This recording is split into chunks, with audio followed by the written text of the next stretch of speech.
Hi, everyone, and welcome to today's What's New in Monday Service webinar. My name is Omer, and I'm a training and certifications partner here at monday.com, and I'm a part of the Monday Academy team.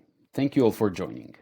We're going to take 2 more minutes before we start, as people are still joining. In the meantime, I'd love to know a little bit more about you guys and the industries we have here today.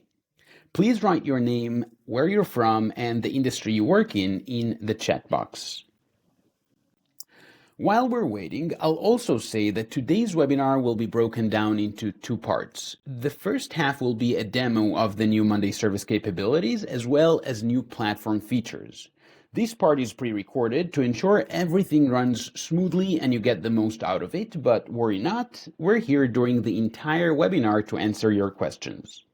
The second half will be a live Q&A during which we'll answer additional questions and demonstrate a few more cool options and features. You should be able to see the screen, but if you can't hear me or see the screen at any point, just let us know in the chat. Okay, it's time to get going, and great to see people from so many companies and places. And now that I know you better, just a little bit about me. I started my journey with monday.com over 5 years ago. I never thought I'd work in tech. Before, I worked in education and was even intimidated by technology.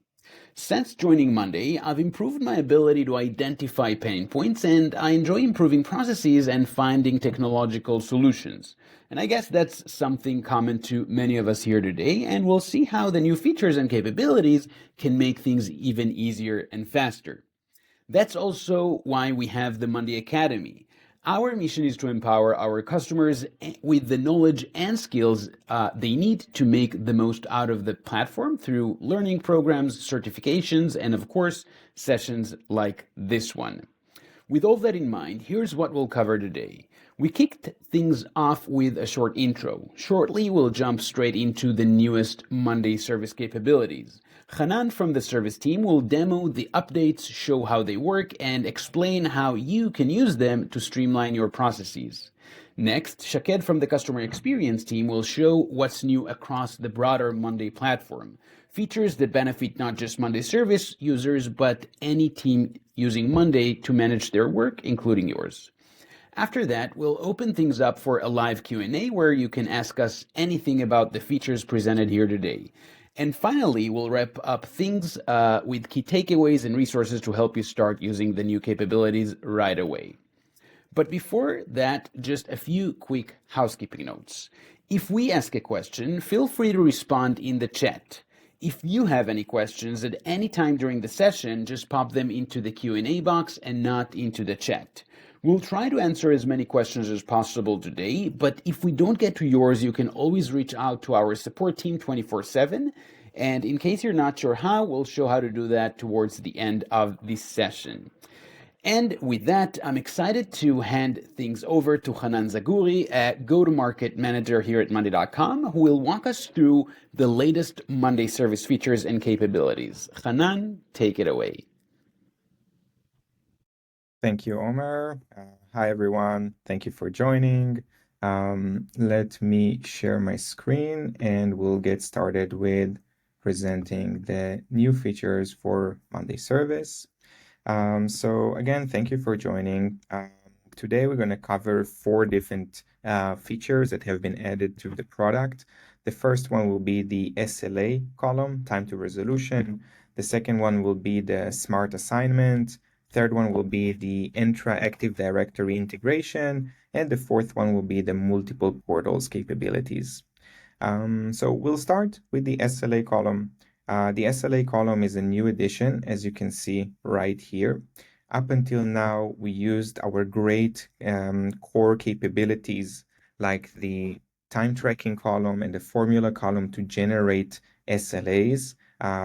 Different types of SLAs based on priority, based on companies, based on customers, based on categories, and so on and so forth. And we have enhanced this experience with the new column that is based on the status columns that we're going to see here in this example right away. The existing capability of the time tracking is still available, but we are also going to release more and more capabilities around the SLA columns, so stay tuned, and we'll start with the SLA time to resolution. To add this specific column, we first need to make sure that the work schedule in the account level is set up properly. So if I go to the administration tab here, and under general, we have the work schedule right here. This is where we define the work schedule that will be determined, or the SLA will be kind of building upon. So as we can see here, we have the ability to add different schedules. What we see here is the default one for the account. We see here new schedule for Anthony's team, and we see here another schedule for myself. As you can see that in this schedule that I've added here, I have 4 different teams that are associated to this specific schedule. So they are accounted to this specific work schedule as well.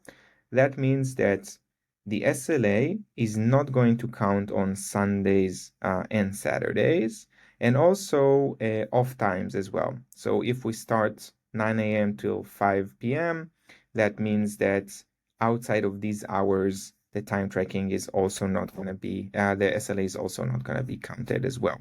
So again, the SLA capabilities or counting will be based on the work schedule here. So it's best to go ahead and start and set it up before you set up the actual column itself. So once we've set it up, the work schedule on the account level, we can go ahead and add the SLA column. You're going to do it here. Going to go to more columns and search for SLA, time to resolution. This is how we add this specific capability to the board. Once we are adding this capability to the board, we are going to have this column in place. What we're going to do is that we're going to go to the settings of the column, and we're going to customize the SLA time to resolution. As we can see here, it's all very Monday way, super simple, straightforward. All of the capabilities are right there in front of you, and you just need to go through the order of things in order to set everything up in matter of seconds to minutes. So the first thing that we're going to determine is basically which status column we're going to base the SLA on. In this example, I chose the priority column. So as we can see here, I had a priority column with labels like high, critical, special, or anything else, which is kind of a fallback that we're using. And for each label in the priority column, I have a target time. In this example, for special priority, I have 1 hour SLA against it. For critical, I have 30 minutes against it. For high, I have 45 minutes. And for anything else, I have 24 hours. Of course, this is completely customizable, so I can come in here, choose hours or minutes, change the duration or the SLA framework that I want to set up. And then whenever the priority is going to be special, automatically the SLA against this specific request or ticket is going to be 1 hour. What we see here is that we can add more labels as we go. So I can add another label, the medium one, for example, and to choose again, that's going to be, let's say, let's do 75 minutes, just for the sake of the example. And then I have all of the relevant priority labels. I have all of the relevant target times, and now I'm ready to set up the column for use. In addition to the setup here, we also have the ability to choose when the SLA will be stopped. So we don't want to count in this example the SLA when we're waiting for the customer. So in cases where the agent or the support agent or the service internal service agent has replied back to the ticket, we want to stop the SLA from counting this time, for example. Same goes to when it's escalated in this example, but as you can see here, I can use all of the statuses that I'm using for the tickets, these ones in the status column, to decide when I'm going to stop basically counting the SLA for the specific ticket. Once everything is set up here, I simply click on apply, and everything will be listed against this specific column. So as we can see here, we have a really simple, straightforward representation of the time that we have left here, and also the coloring that is showing us basically when it's within the SLA reach. So it's green color when it's about to be breached, when it's kind of yellowish color, and when the SLA has been breached as well, when it's red color and we see basically the breach as well. So in addition to creating SLA based on priorities, we have the ability to create SLAs based on any type of column that we want. So it could be the request type, and it could be the category, and it could be sentiment, and it could be if we decide to add another column to represent a customer, for example, or basically any type of column that we want to base the SLA upon. We can add this, we can choose this, and go ahead and set everything up. In addition to that, we also have AI in action. So when AI is setting up the priority for us, we can give basically very clear instructions on how to set up the priority. So basically, we can make it very robust. We can give instructions with AI on how we prioritize. And not only that AI is going to choose the right label for us, but in addition to that, the SLA is also going to be based upon these capabilities of AI. So with quick setup of one single column or multiple columns that are going to give us the output that we're looking for, in this case priority, we can set up the SLA column to count the time, to represent the time, to pause it when it's outside of working schedules, and to pause it whenever we decide, when it's a waiting customer again, or escalation, or anything that makes sense to our specific business. With that, we are important to mention that we are going to also release more SLA capabilities as we move forward. So this is in regards to the time to resolution, but we're going to release a lot more options and capabilities and other columns that are going to represent this capability of SLA. With that, we are going to move to the smart routing. The smart routing is actually a round-robin based capability that lives in two places in the platform. The first one is the agent column. So if I go in here and I go to the settings of this column, we can see that I have the ability to set up assignment routing. So basically, when I set this up, I can simply click through here. I can choose which team is going to be responsible. In this case, for example, the finance team is responsible for this specific ticketing board and this specific queue. And in here, I can basically manage the teams and choose the relevant team that is going to be associated with the round robin assignment. From that moment on, every person that is part of this team in his or her store will basically receive a new ticket whenever a ticket comes in based on this round robin availability.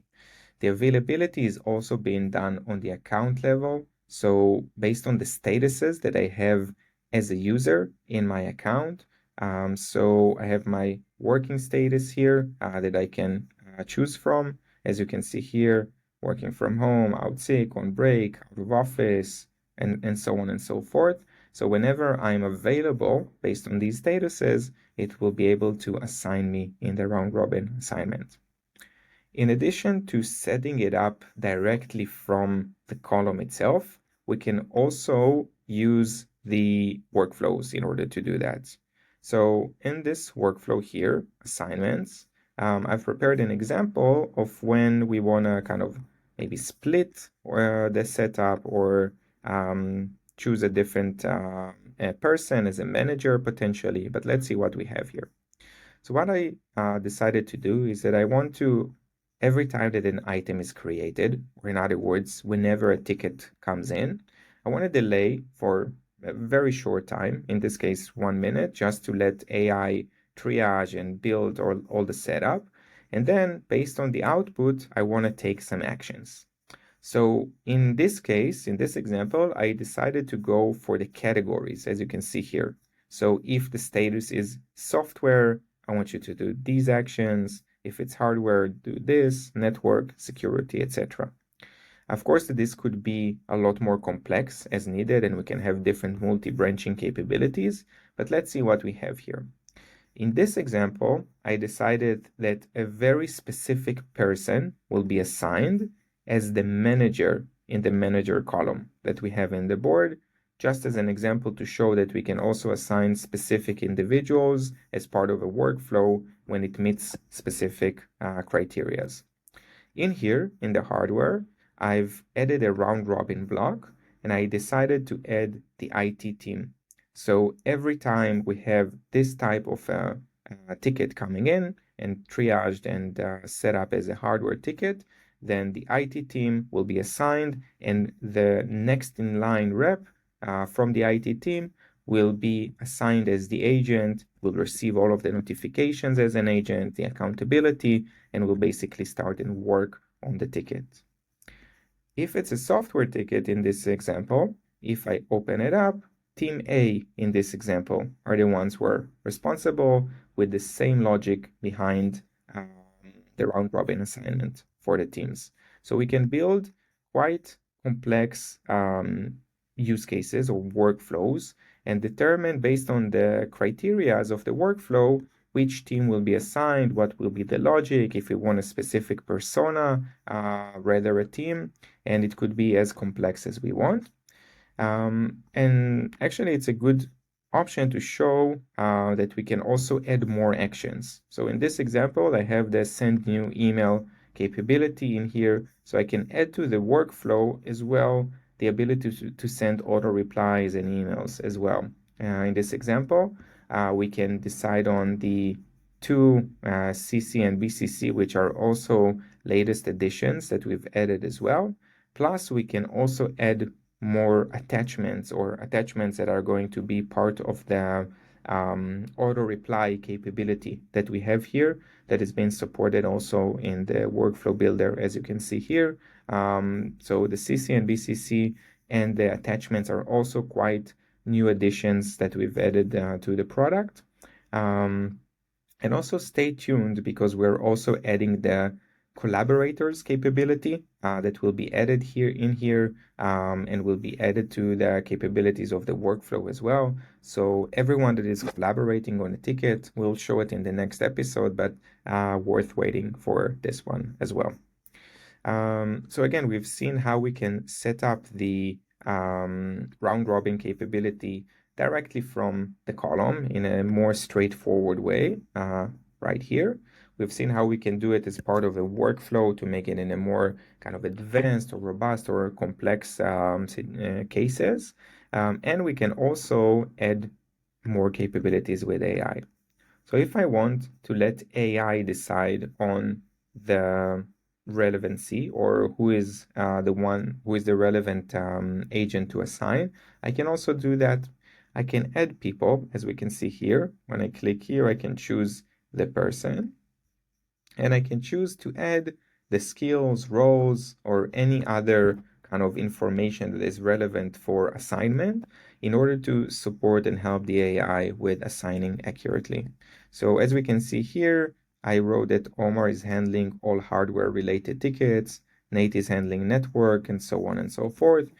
This is a very simple prompt, but it could be as complex or as tailored to your specific department, to your specific organization, and to the ways that you are supporting or managing the routing in the organization. So we basically have, again, two ways, one with AI and the second one with a round robin. And the round robin is also being supported in the workflow builder for more actions and more capabilities of assignment and routing. With that, we are going to move to the third addition that we have, which is the Entra Active Directory integration that we introduced. I'm going to show you that through here. the Entra AD integration that basically also lives in our workflow builder as a block. So what you can see here is a very, very simple block that could be enhanced as needed, that every time period, in this case, basically every day at 10 a.m., this action is going to take place. So let's look at the action.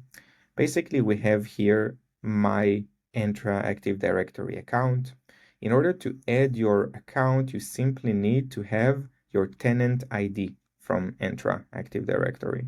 So once you have the tenant ID, maybe we can edit the workflow just to show you this action and search for Entra here. So it's that simple. If I click on add new account, it will simply ask for my tenant ID, as you can see here. Once I paste it over here and continue, it will connect it, and then I will have an account, as we can see here, to connect the block and basically the integration between your directory and the Monday service. And as you can see here, we can set up all of the relevant fields that we want to connect into Monday service. We're supporting a lot of different fields, as you can see here. We just need to make sure that we have the relevant column in the board that we want to sync this directory to. So in this example that I have here, as you can see, I have the email column right here. So I have a column to match to the data that comes from Entra. And also very important is to choose, of course, the board. So I created an Entra AD sync board so I can have all of the data living in the relevant board with the relevant information. And we'll see soon which actions we can take in order to use this data as well. So we can have the email in this example, the job title, phone numbers, office room address, and so on and so forth. And let's see. So for the sake of the example, this has been, let's just update this one.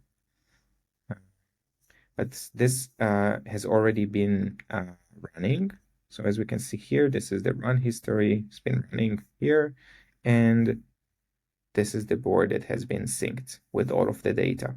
So of course we can make it a bit more pretty or kind of highlight the areas that we need, but all of the data that we decided to pull from Entra Active Directory lives here: the employee name, email, department, job title, phone number, office room, address. Again, all of the relevant information, pieces of information that we needed. Now, the good thing about this is that whenever a ticket is going to be open, we can pull data from this board and represent this in the ticket. The only thing that we need to use is what we call a match automation. So let's see how that looks like. If I'm going to the automation center, I'm going to create an automation. I simply need to search for match here. And as you can see, I have a couple of options here. But in this type of example, I can choose either when an item is created or when a column changes.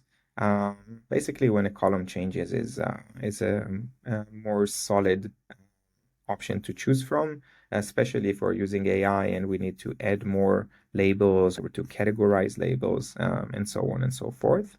And what we see here is that when a specific column changes, then we're connecting items where one column matches another column in another board. So keep this in mind and let's understand what we have here. Again, when let's take a specific column from this board. Let's say that I want to change the priority in this example. And then when the priority changes and let's take another board, which is the Entra Active Directory. So we're having a sync through here. And we want to connect where this column, so it means email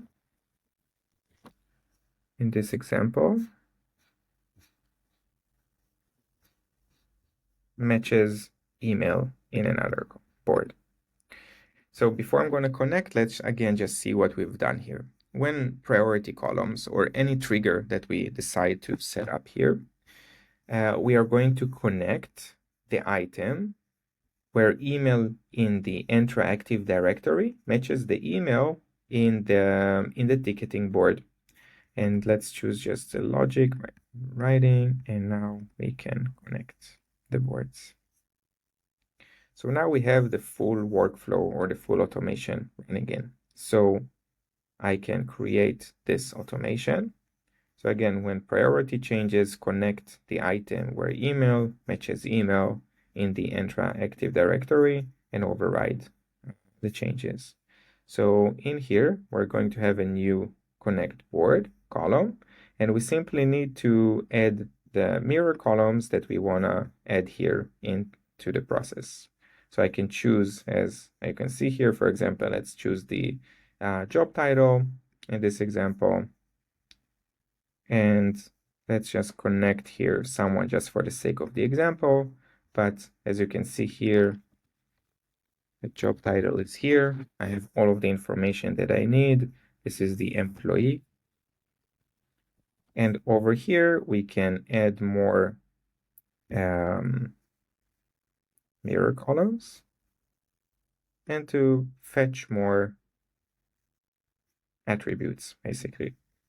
So let's take the address, for example, and so on. So all of this data can be pulled in here, but as well, if we want to keep like a very clean environment, of course, what we can do is that we can set it up, but then we can even hide this. So I don't want to have all of this in front of me. Let's search for the employee and remove it and hide it, and also the mirror that we have here, and also the job title. I'm going to save this so I have a clean view, but whenever I'm going to open the ticket, so as we can see here, I can edit the employee information. Now I have two sources that are showing me different data, but let's go with the job title and the mirror and the employee. As you can see, they have been added here, job title, mirror that we haven't changed the name, employee, but all of the information about this specific employee will be assigned or shown against this view of the employee view. Just to show you this in a live example, in this example, when I submitted the ticket as the requester, you can see all of the details that I have around my name. So pillar, function, level, location, and so on and so forth. I have a lot of different data points that I can pull that are associated to the submitter. And the way that I showed you right now is the way to set everything up.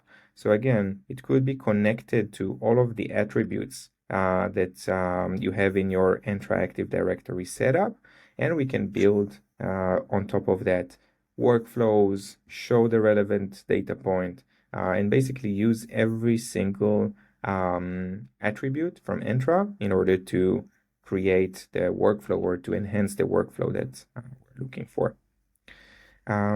With that, we're going to move to the last feature for today that we're going to represent, and this is the multiple portals capability. So as you know, we have our main portal that is also always going to appear here at the top left side of the screen. The portal is the main one. This is not one that we can delete. So you can always will have at least one portal for the account. And this is the portal that I have here in place with all of the settings and setup. I have the content here by departments that I've created, like IT, Help Center, Operations, and so on. I have the security tab that allows me to approve external users as well. And I have the users tab where I can add more individual users rather than whitelisting specific domains. And in addition to that, I have the actual portal. So if I switch here, we can see how it looks like on the end user that is using this capability. So again, I have the IT tab, Help Center, Operations, Marketing, everything that we have seen back here in the setup. When I want to add another portal, normally I'm going to do that for customers, for example, or if I need the HR or the finance or the IT team to have their own private one with different access, with different data, and so on and so forth. So I can simply come in here, click on the plus sign, and click here on portal. Once I'm doing this, we can see that we're creating a new portal for the account. The portal lives here on the left pane, and I can name this portal. So let's say that for this example, I'm going to use it for HR services. Let's do it HR internal. HR internal. Let's see if it's not going to space it out as I thought. Internal. I have some spaces here, but let's do HR internal again. And now we're good. So we have a new portal, an HR internal portal. I can go ahead and use all of the capabilities of the core platform that we have here on the left pane, which is huge. So I can quickly rename the portal HR internal, and I can go ahead and use all of the capabilities that I have. So for example, I want to change it to a private portal. So now when I change it to a private portal, no one can access this, and I can place it wherever I want, and I can provide access only to the selected users from the admin at the HR department that I want to provide them access to configure and update this portal data or information. So I can move it, I can add this to favorites, I can duplicate, and so on and so forth. I can basically take all of the actions that the platform allows me. And of course, that if I have the permission to come in here and to design this portal that I have here, then I will be able to go in and to start and build out content. So for this, in this example, this could be salary information. And in here in the salary information, I can go ahead and add the relevant links to the data points or to Monday boards that are managing all of the salary information or different sources where I have the data living there. I can also add another group. Let's say this will be internal HR policies. And now I'm going to add here all of the policies that I have, and I can start and build my portal basically based off of that. So the portal is going to have also a separated security options to add more users and so on and so forth, who can use this portal and so on. So it means that the content that is going to be here is going to be visible only to the users that we're going to invite and allow them access. And we can again manage the in the security tab who is going to be whitelisted, who is going to get access to this portal, and we can customize and add the content as we see fit. So I'll just go to the portal from here just so you can see that we have a totally separated portal, no content available at this point. Of course, we need to update this, like changing the name, the coloring, and so on and so forth, but it's all customizable.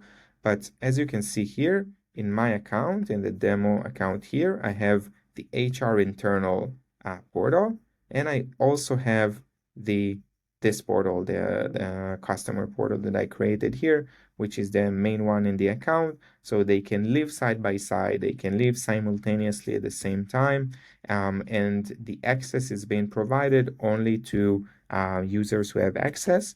And this way we can answer different use cases. We can answer different clients who need different visibility, permissions, and allowing you to have a total freedom of the portals that you can add. And of course that you can add more simply as we've done through here and create more portals in your account. With that, we're going to end this part of new features at Monday Service. I hope you enjoyed it. And with that, I'm going to hand it over back to Omer.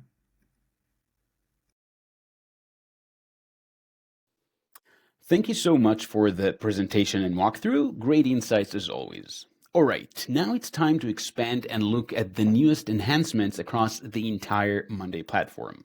For that, I'm excited to hand things over to Shaked Salem, a customer experience manager here at Monday. Shaked, the stage is yours.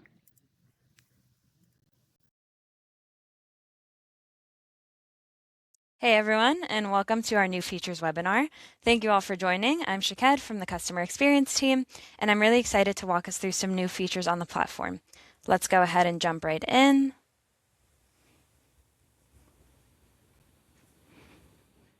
Okay, let's start with how we create our items. We're introducing the ability to create item by card. Previously, when we opened up a new board and clicked on New Item, we had only the option to add a new item directly to the table. Now, on boards with lots of columns, it can be difficult to chase fields across the screen. The new card-based creation offers us a structured, easy-to-navigate creation flow that brings all relevant fields into one clean view. Simply enable the feature from the board settings, and we can now, when we click on New Item, it'll open the item card with all your columns in view, just like so there's no need to scroll. Keep in mind that the table flow isn't going anywhere. Board owners can toggle this setting on or off from the board settings, which means that the choice lives on the board level. Enabling it for one board will not enable it for others, and each team will be able to choose the creation flow that best fits their process. Cool. Now let's go ahead and talk about our new granular board notifications. We understand how challenging notification overload can be, but muting boards entirely would lead us to miss important updates. With granular board notifications, each user will have control at the board level. Let's go ahead and navigate over to our board notifications. Now, under the Custom section, you can choose exactly which notifications you want to receive from each board. Mentions, assigned items, or automations, all individually toggled. Keep in mind that these settings override global settings, meaning each user can mute automation notifications on one board while keeping them active on another, for example. Now let's go ahead and talk about a new feature that we have to create a board view with an AI prompt. So we know that starting from a blank reporting view can sometimes be challenging. We're not sure which widget to use or which chart type would make the most sense. Now, with our new prompt-based board creation, we can go ahead and generate a complete editable reporting view in seconds. Let's go ahead and add a new view. And now we can simply describe what we want to understand. Monday AI will build a dashboard-style board view using the charts, battery, and numbers widget. For example, we can ask it to show us task status and overdue tasks by owner. Next, we'll want to click on Generate. Now, keep in mind that AI will be taking this process of creating and configuring widgets and generating an output in seconds. I'll show you the result here, as this is another view I built using the same prompt. We have a complete reporting view, including a battery widget displaying overall task status, a pie chart showing us task status distribution, which is another way of visualizing the progress. We also have a numbers chart, which is clearly stating the number of overdue tasks, and we have a bar chart showing us overdue tasks by owner. Amazing. Let's go ahead and talk about the new and revamped AI Summarizer for updates. Now, many of us are familiar with the experience of coming back to a board and finding that there are many new updates waiting to be reviewed. Scrolling through long threads just to understand what changed can be challenging and time-consuming. Our previous version of the AI Summarizer helped by summarizing individual updates, but we understood that this is not always enough. We're now expanding summarization to entire update threads, turning long discussions into clear, actionable recaps. Let's go ahead and look at this example. When I click on an item and I want a quick recap of the updates, I can simply click on the Summarize button here and summarize the entire thread. We'll give it a moment to create a summary, and we'll now get a summary that includes key participants, main topics, decisions made, and any links or files that were shared. Not only that, but you'll be able to reply directly to the summary. It also introduces cross-lingual support, letting you translate summaries in a click, which is perfect for global collaboration. Now let's go ahead and navigate over to our form. So forms are one of the most universal ways that teams collect information, but different teams have different language needs. That's why we're introducing AI form translations. Form submitters can now translate an entire form into their preferred language. We'll open up our settings here, and under Edit Form, we'll navigate to our settings, and we want to make sure that AI Translate Form with AI is toggled on. Now, when form submitters access the shared link, they'll have the option to choose from up to 50 languages. We can see over here, when I click on Translate, I'm able to select my preferred language. This feature makes forms more universally accessible, it removes the operational overhead, and it helps global teams work as one, no matter the language. And while we're already talking about making forms easier to work with, we've also improved the way that you can add questions. Let's head back to the form editor. We can see now that when we're adding new questions, you'll see a question mini-map and a question bank. This will give you a clean visual way to browse all available question types. From the question menu, you can simply click on the checkbox next to the question type that you want and select Add to Form. Now we have our newly added question. This way, we get a quick overview of everything available and can add what we need in just a couple of clicks, making building forms smoother and more intuitive. Let's move on to the Workflow Builder. We have a couple of exciting new features that will change the way we work with docs. Specifically, we're adding an action block to create a workspace doc. We know that docs are a central place for strategy, briefs, meeting notes, and everything in between. While work repeats, manual document creation flows can slow us down. With the new Create Doc action, docs can now be created automatically, whether triggered by a status change, an item creation, or a date arrival. For example, if you know you want to kick off brief doc each time you start a new task, you can now add the simple workflow. When a new item is created, create a workspace doc. When we click on this block, we can see that we can go ahead and select the doc name, the privacy, and the workspace that we want to work in. Amazing. Now, from this moment on, every new task or project item in the board employee onboarding plan will automatically spin up a new doc. And we can go ahead and test it out here.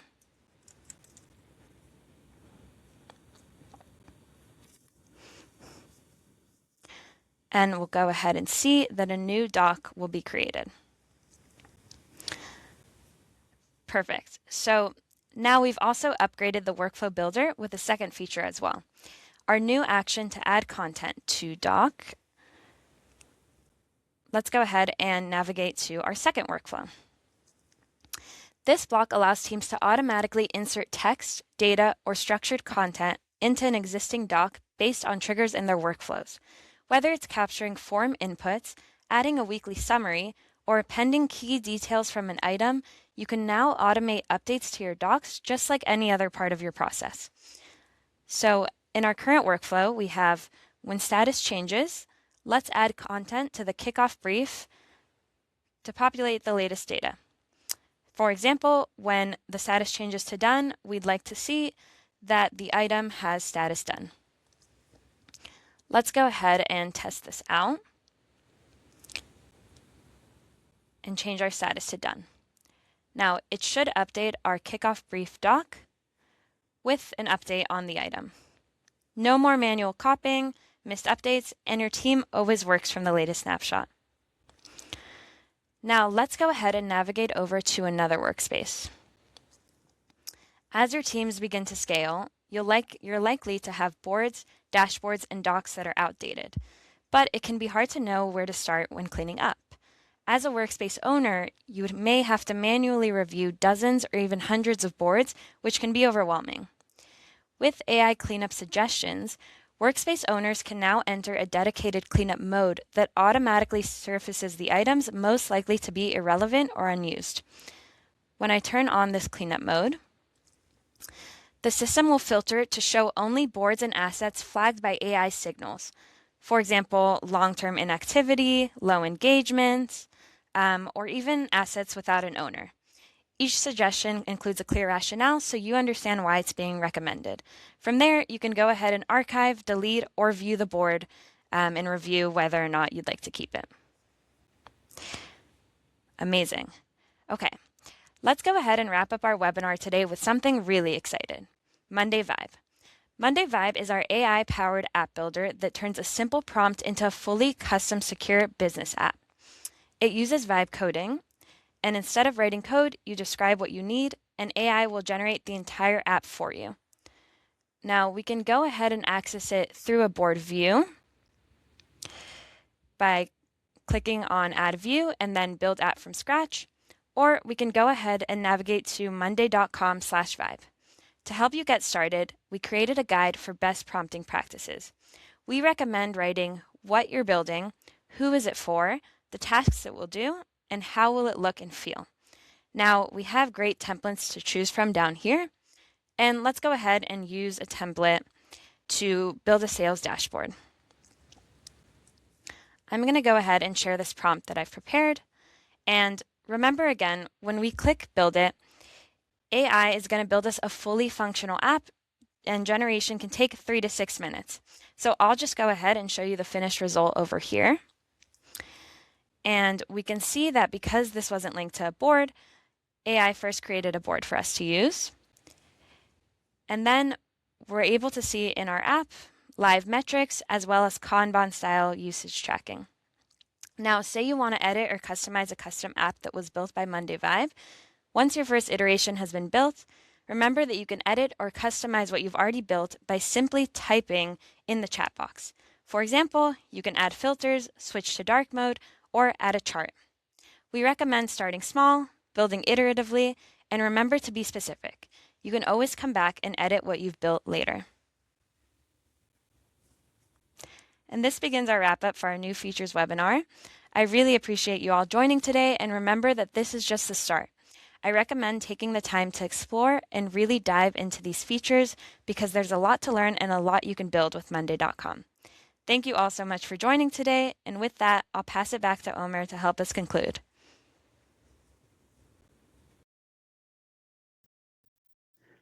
Thank you so much, Shaked. It's definitely exciting to see how these platform updates can enhance the way teams work across Monday. I'll also say that a lot of the features you mentioned are covered in extensive webinars we have in the Monday Academy, so you can either sign up live and have the Q&A option as well, or just see it on demand.